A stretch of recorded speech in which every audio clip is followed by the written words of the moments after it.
Sebut saja namaku Randy. Peristiwa ini terjadi beberapa tahun yang lalu. Saat itu, aku dan beberapa teman-temanku sedang galak-galaknya membuat konten horor. Mengingat di tahun tersebut, banyak konten kreator yang memang bergerak di segala bidang. Dan saat itu, aku bersama teman-temanku memilih konten horor. Kita biasanya mereview tempat-tempat angker, tempat-tempat terbengkalai, dan sebagainya. Tapi kita hanya mereview saja, tidak sengaja bikin penampakan yang dibuat-buat. Jadi kita bikin senatural mungkin saat itu. Beberapa kali kita diskusi, karena akhir-akhir ini saat kita review memang tidak ada kemajuan sama sekali. Salah satu temanku menyarankan bagaimana kalau kita review salah satu rumah sakit terbengkalai.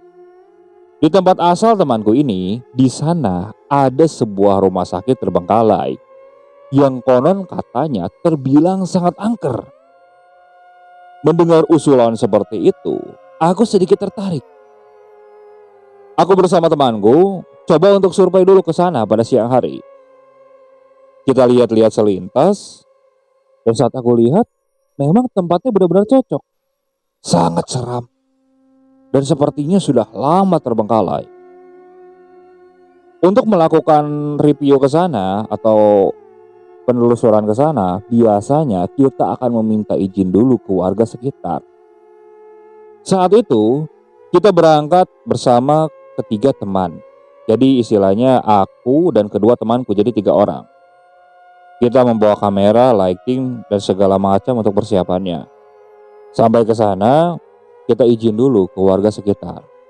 Kebetulan, rumah sakit terbengkalai itu ada penjaganya. Jadi lebih memudahkan untuk tujuan konten kita. Nah, sebelum mulai, ada pertanyaan dari beberapa warga di sana. Mereka sepertinya kurang suka kita mengadakan acara di sana. Tapi untuk alibinya, saat itu kita bilang bahwa kami ini wartawan dan sengaja ingin membuat cerita-cerita unik.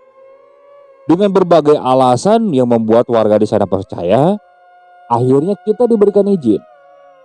Tapi saat itu, penjaga yang dipercaya untuk mengurus rumah sakit terbengkalai itu, dia harus ikut dalam penelusuran kami di rumah sakit terbengkalai itu. Kita tidak masalah. Kebetulan memang kita juga butuh orang untuk menjelaskan kronologi dan sejarah tempat-tempat ini. Singkat cerita, pada pukul 7 malam, semuanya sudah siap. Tepat setengah 8, kita mulai penelusuran itu. Kita mulai masuk dari gerbang depan. Gerbang depan itu juga sudah tidak berbentuk, sudah benar rusak. Kita masuk, nah di situ aku bersama penjaga ini posisinya sebagai model. Jadi aku berjalan sambil lihat ke kamera dan ngobrol dengan penjaga tersebut. Penjaga di sana menjelaskan bahwa tempat ini memang sangat angker. Bahkan warga di sekitar sana pun tak ada yang berani mendekat kalau siang hari. Karena konon katanya penunggu di rumah sakit ini kerap kali menunjukkan wujudnya, atau bahkan sering mengikuti sampai ke rumah. Mendengar cerita dari penjaga seperti itu, nyaliku agak sedikit ciut. Ada perasaan merinding saat itu. Tapi aku coba tepis, karena selama ini saat aku review tempat-tempat angker juga, perasaan ini muncul, tapi tidak pernah terjadi apa-apa. Aku masuk dan mulai melihat ruangan yang ada di sana. Rumah sakit ini tidak terlalu besar, hanya 1 lantai. Ya bisa dibilang mungkin ini rumah sakit daerah juga. Ditambah lagi ruangannya memang tidak terlalu banyak. Namun di rumah sakit tersebut ada 1 kamar mayatnya katanya. Ruangan demi ruangan pun kita mulai jelajahi. Di sana kulihat ada beberapa perlengkapan bekas rumah sakit yang masih berserakan di sana sini. Bahkan ranjang-ranjang pasien di bangsal, lemari-lemari dengan botol-botol obat, juga dengan kasur spray yang kotor saat itu masih ada. Bisa kulihat itu pemandangannya di beberapa ruangan di sana. Merinding memang, tapi memang itu sudah biasa. Karena demi konten yang bagus, kami harus memberanikan diri. Saat itu kami terus mengambil gambar sambil mengobrol. Di sela-sela kami masuk ruangan juga, penjaga tersebut menjelaskan, ada beberapa cerita seram yang pernah dia dengar dari warga sekitar, begitupun dengan dia. Katanya, beberapa bulan yang lalu dia pernah mengalami suatu kejadian. Saat itu dia bersama temannya. Dia jaga malam di sana karena akhir-akhir ini banyak anak muda yang sengaja memanfaatkan tempat di situ untuk berbuat tidak baik. Hanya untuk sekedar minum-minum, bahkan ada beberapa yang pernah berpacaran di sana, tapi berakhir tidak baik. Nanti akan diceritakan. Jadi saat itu, penjaga itu bersama temannya. Sebut saja namanya Mang Udin dan Mang Ujang. Nah, Mang Udin ini sebagai penjaga dan Mang Ujang ini sebagai temannya. Mang Ujang menemani Mang Udin. Awalnya mereka ngobrol sambil mendengarkan radio saat itu.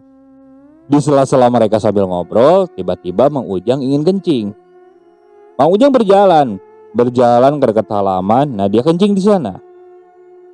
Selesai kencing, saat membalikkan badan dan berjalan ke arah Mang Udin, Mang Ujang melihat ada seorang laki-laki yang berjalan masuk, tapi sangat cepat, terkesan berlari. Refleks Mang Ujang berlari. Din, itu Din, ada orang masuk. Ucap Mang Ujang seperti itu. Mang Udin bangkit tanpa berbicara lagi, dia mengikuti Mang Ujang. Berlari masuk ke dalam.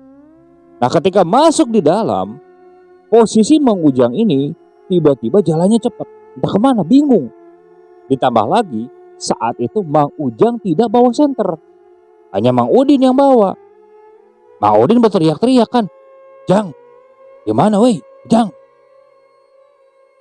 Ada suara. Hingga tak berapa lama di salah satu ruangan terdengar suara teriakan. Lari itu Mang Udin. Mang Udin lari, dan saat hendak masuk ke ruangan tersebut, tampak Mang Ujang itu keluar. Dia menabrak Mang Udin. Saat nabrak, tanpa berbicara, dia langsung berlari lagi keluar. Mang Udin pun menyusul dari belakang mengejar Mang Ujang.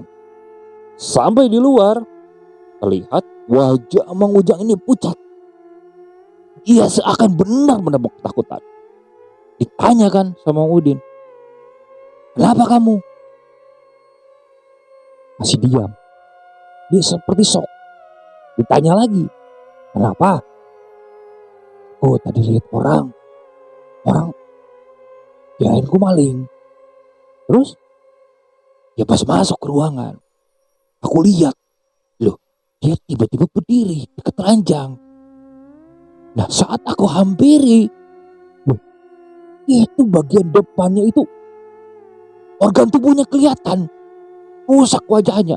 Aku panik, lari. Dia seakan tertawa, pas keluar nabrak kamu. Udah, kita pergi aja dari sini," ujar Mang Udin seperti itu. Malam itu mereka tidak berjaga. Nah, sebelum kejadian tersebut, pernah ada suatu kejadian. Seorang yang pacaran ke sana.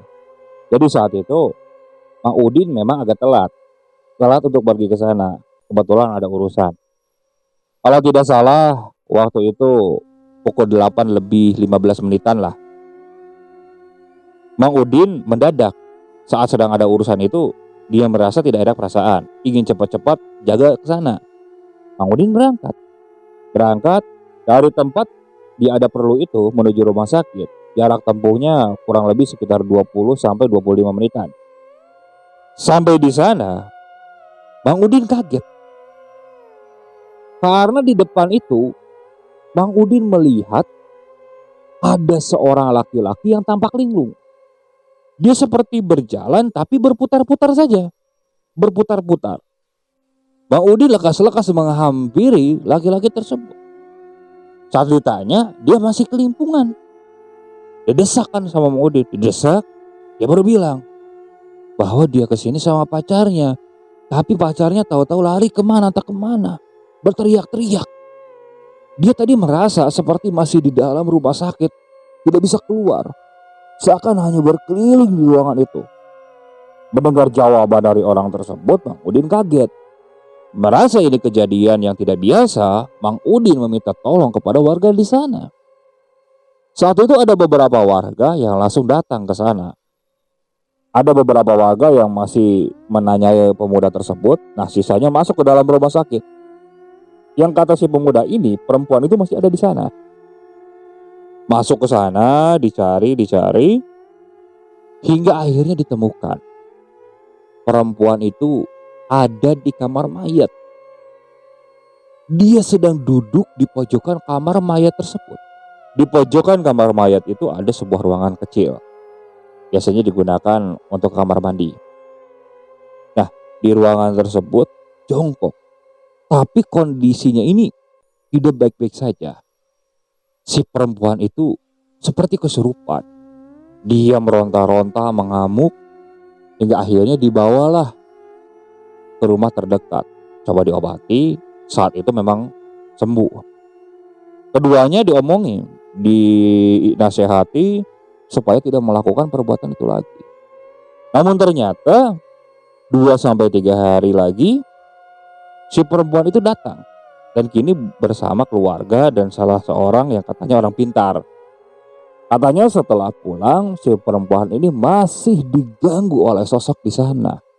Dan kerap kali dia menjerit-jerit tiap malam. Karena sosok yang ada di rumah sakit itu katanya ikut ke rumah dan menterornya.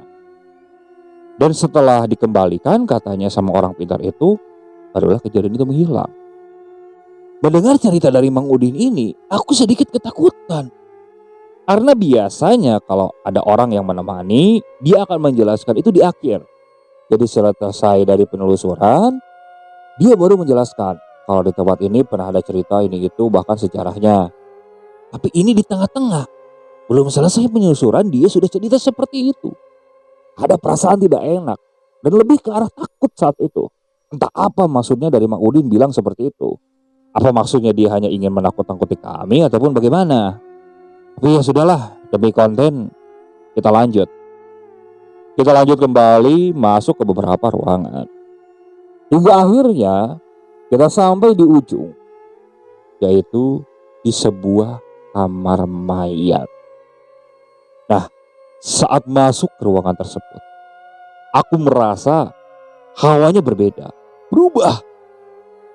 Hawa di ruangan itu benar-benar panas, sangat panas. Berbeda dengan ruangan-ruangan yang lainnya. Bahkan hawa merindingnya itu benar-benar luar biasa. Teman-temanku yang lain juga merasakan.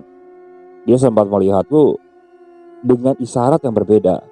Tapi tetap lanjut mensyuting tempat tersebut. Mereka mulai merekam. Salah satu temanku mengarahkan pencahayaan karena memang di sana benar-benar minim pencahayaan. Hingga saat temanku sedang ngesut ke sebuah pojok ruangan di sana, tiba-tiba dia langsung mendekat ke arahku. Dia berbisik, Ren, aku lihat sekelebat bayangan masuk ke ruangan kecil. Cepat-cepat aku berlari ke arah sana. Mang Udin ngikutin dari belakang. Begitu juga dengan kedua temanku. Namun saat sampai di sana, tak ada apapun. Namun aku merasa dan mencium saat itu bahwa di sana ada sesuatu. Karena aku mencium seperti ada aroma bau parfum. Aku coba diam dan mengingat-ingat. Bau apa ini? Bau parfum apa? Hingga saat aku sadar, parfum ini adalah parfum yang biasa digunakan saat memandikan mayat. Maaf, setelah memandikan mayat. Biasanya mayat akan disemprotkan parfum tersebut. Itu benar-benar wanginya sama. Merinding jelas saat itu. Aku mulai menjauh dari ruangan tersebut. Kulihat di kamar mayat ini juga ada tempat pemandiannya dan ada semacam ruangan yang mungkin yang biasa digunakan untuk menyimpan mayat setelah mayat ini dimandikan. Namun ada hal unik di sana. Jadi saat hendak masuk ke kamar mayat ini, ada sebuah tulisan termasuk di dalamnya. Kalau di luar tulisannya kecil, tapi saat di dalam kamar mayat ini tulisannya besar. Tulisannya seperti ini: selamat datang di kamar mayat. Aku sempat tanya kepada penjaga di sana, itu yang nulis siapa? Karena itu ditulis menggunakan pilok. Nah, penjaga di sana bilang, kalau itu perbuatan orang-orang iseng. Biasanya kan kalau siang banyak para pemuda yang iseng sering menempelkan sesuatu atau mencoret-coret di sini. Bahkan kerap kali ada yang mencuri beberapa barang-barang yang ada di rumah sakit ini. Ya hanya sekedar untuk dikilau katanya. Aku menggelengkan kepala mendengar ceritanya tersebut. Nah, tahu berapa lama di ruangan itu, aku rasa penelusuran malam ini untuk di dalam rumah sakit terbengkalai sudah usai. Tapi saat hendak meninggalkan kamar mayat, entah pemikiran dari mana, aku merasa ingin berfoto di sana. Aku bilang kepada temanku, bro, foto dulu, nih deket tulisan selamat datang, kayaknya keren. Ucapku seperti itu. Temanku tak banyak ngomong, dia langsung ambil kamera dan moto. Tapi di situ kulihat raut wajah Mang Udin seperti agak sedikit ketakutan, tapi dia sembunyikan. Sedikit aku lihat, dan tak berapa lama dia bilang, udah cepat keluar dari tempat ini. Ucap Mang Udin seperti itu. Kita keluar. Nah, saat keluar, di situ kita berbincang-bincang kembali. Aku tanya Mang Udin untuk menjelaskan segala sejarah dari rumah sakit ini. Dari mulai berdirinya rumah sakit ini sampai terbengkalai. Mang Udin pun menceritakannya. Dirasa semuanya sudah selesai. Aku pun pamit. Tak lupa aku juga berterima kasih ke Mang Udin. Sambil aku selipkan beberapa lembar uang untuk sekedar Mang Udin memberi rokok saat itu. Dan setelah itu kita pulang. Sebelum pulang, aku bilang kepada teman-temanku untuk mampir dulu ke sebuah rumah makan. Karena saat itu aku rasakan perut juga sedikit lapar. Hingga akhirnya kita mampir ke sebuah rumah makan. Setelah sampai di sana, kita pesan makanan dan nunggu makanan jadi. Sambil nunggu, aku ngobrol dan ingin melihat hasil dari foto dan rekaman tadi.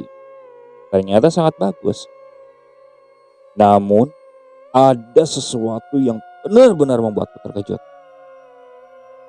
Saat aku melihat sebuah foto. Foto itu foto yang diambil ketika akan meninggalkan kamar mayat. Nah, di situ aku melihat. Di dalam foto, saat itu kan aku sendirian.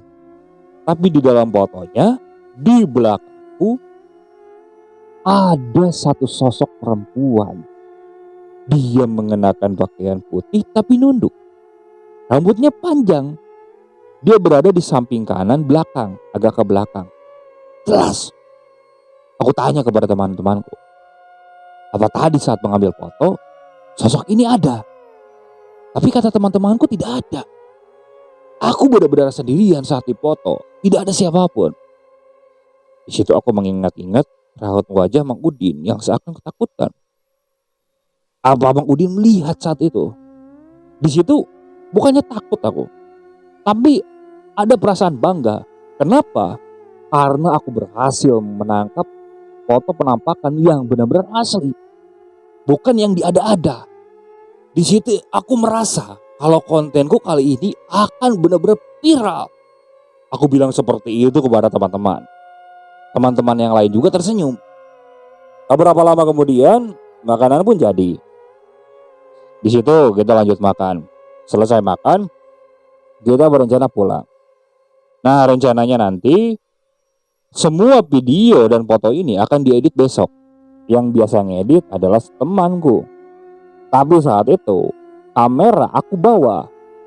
Aku ingin mengopi semua dokumentasi itu ke dalam laptopku. Singkat cerita, aku sampai di rumah. Di rumah sebenarnya aku masih tinggal bersama kedua orang tuaku. Sedangkan kedua kakakku mereka berada di luar kota. Karena memang mereka mendapatkan pekerjaan di sana. Aku masuk ke kamar. Beberapa lama kemudian aku buka laptop. Di situ aku copy semua dokumentasi tadi. Sambil menunggu selesai, aku pergi ke kamar mandi. Dan mandi saat itu. Nah, posisi kamar mandi ini sebenarnya tak jauh dari kamarku. Jadi posisi kamarku ini paling belakang. Dan kamar mandi dari kamarku ini hanya berbatasan dengan sebuah tembok, tapi harus ngeliling dulu ke dapur. Nah, saat aku di kamar mandi, aku mendengar tembok kamarku ini yang bersebelahan dengan kamar mandi seakan ada yang mencakar. Terdengar suara cakarannya jelas. Dan saat itu posisinya kamar mandi air tidak aku nyalakan. Jadi terdengar sangat jelas. Aku diam, aku coba dengarkan. Suara itu sangat jelas. Seakan seperti kucing yang sedang menyakar-nyakar tembok. Aku diam, dan tak berapa lama kemudian aku selesai mandi. Nah, selesai mandi, aku masuk ke kamar.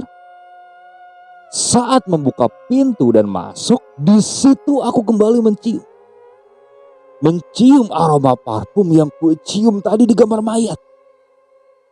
Wanginya sama persis.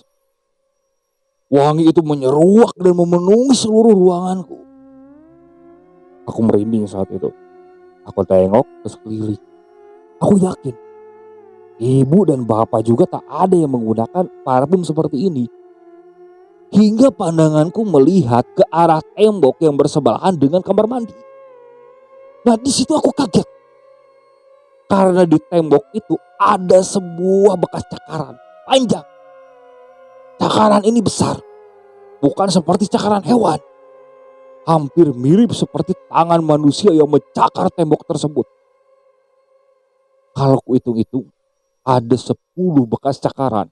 Ya, seperti 2 tangan yang digunakan untuk mencakar. Aku merinding saat itu. Tapi cepat-cepat aku tepis. Karena aku pikir di rumah juga ada ibu dan bapak. Jadi ngapain aku takut. Aku kembali melihat ke arah laptop. Data yang tadi sudah selesai semua. Nah, di situ aku nyalakan musik sambil melihat-lihat kan. Biar mengusir rasa takut saat itu. Nah, saat itu aku melihat foto terakhir yang ada penampakannya. Di situ aku kembali nyengir. Karena akhirnya aku berhasil mendapatkan foto penampakan. Setelah beberapa lama aku ngonten seperti ini. Dan benar-benar murni. Saat aku memperhatikan foto penampakan itu, entah kenapa aku lihat foto tersebut yang tampil di layar laptop seakan bergerak. Bergerak sedikit, bergeser dan tak lama maju sejajar dengan tubuhku di dalam foto. Aku kaget, aku kucek-kucek mata. Nah, saat aku kucek-kucek mata, ternyata itu hanya halusinasiku saja. Aku bernapas lega saat itu. Dan tak berapa lama kemudian, aku kembali mencium aroma bau parfum itu benar-benar menyengat. Namun kali ini aku seperti merasa ada hembusan angin tepat di tengkukku. Itu terasa dingin, tapi aku masih diamkan. Hingga tak berapa lama aku merasa ada sentuhan sebuah tangan tepat di leher belakangku. Awalnya seperti sentuhan dan lama-kelamaan seperti memegang dan mencengkeram. Aku kaget saat itu. Refleks aku nengok ke belakang. Saat aku tengok ke belakang, di belakangku tampak sosok perempuan duduk di kasurku. Rambutnya panjang, pakainya putih, wajahnya pucat, benar-benar pucat. Matanya sayu, tapi sorot matanya ini tajam. Dia melihat ke arahku tanpa bersuara sama sekali. Tapi tangan kanannya mencengkram leherku. Aku noleh, aku ingin berteriak. Tapi tak lama kemudian sosok itu menyeringai tersenyum. Tidak bertaring, tapi benar-benar mengerikan. Tak berapa lama kemudian, tangan yang mencengkram leherku ini dilepaskan. Ia tersenyum dan tak berapa lama bilang, Ayo ikut. Dan setelah itu sosok itu langsung menghilang begitu saja. Saat sosok itu menghilang, aku langsung bisa menggerakkan tubuhku. Tanpa pikir panjang, aku langsung keluar kamar dan menggedor kamar orang tuaku. Bapak langsung keluar bersama ibu. Tanpa pikir panjang, aku langsung ceritakan semuanya. Bapak dan ibu bilang, mungkin itu hanya halusinasi saja. Tapi aku masih belum tenang. Bapak masih terus menenangkanku. Hingga akhirnya, aku coba untuk tertidur malam itu. Dengan ibu saat itu, coba menidurkanku di kamar. Nah, setelah berapa lama kemudian, aku pun tertidur. Entah pukul berapa saat itu, tapi aku merasa ada hawa dingin dan hawa yang berbeda. Di situ aku mulai membuka mata. Saat membuka mata, posisinya gelap. Tapi samar-samar aku mendengar suara isak tangis laki-laki ataupun perempuan. Tangis, terisak-isak. Aku bingung, aku berada di mana? Aku tengok ke kanan, aku tengok ke kiri, gelap. Dan saat aku sadari, aku sepertinya terbaring di sebuah tempat. Tempat ini hampir mirip seperti ranjang. Seperti ranjang pemandian mayat. Aku kaget saat itu. Aku duduk. Nah, saat aku duduk, aku lihat ternyata aku seperti berada di kamar mayat di rumah sakit terbengkalai itu. Sedangkan di kamar mayat itu, kulihat banyak orang. Banyak orang, banyak sosok juga. Salah satunya perempuan berbaju putih dan berambut panjang itu. Dia melihat ke arahku, melambaikan tangannya. Saat kulihat ke kanan dan ke kiri, di situ banyak orang yang wajahnya pucat. Mereka tidak mengenakan baju, tapi hanya mengenakan celana. Badannya ini benar-benar pucat pasi. Wajahnya datar.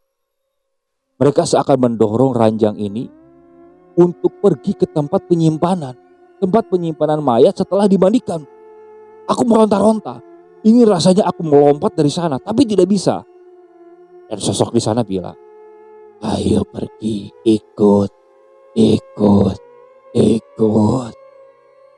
Hingga aku benar-benar teriak saat itu.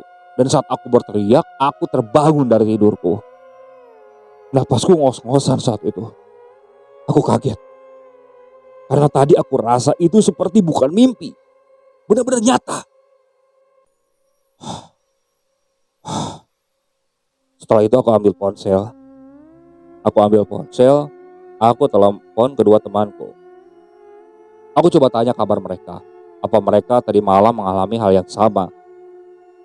Tapi ternyata kedua temanku ini tidak mengalami hal yang seperti ku alami. Dan di situ aku khawatir. Kejadian ini terulang. Apalagi aku dengar cerita dari Mang Udin bahwa pernah ada orang yang sampai diteror terus-terusan oleh makhluk di sana. Aku takut. Jadi siang itu aku putuskan bersama temanku akan pergi lagi ke sana. Tujuannya untuk menemui Mang Udin.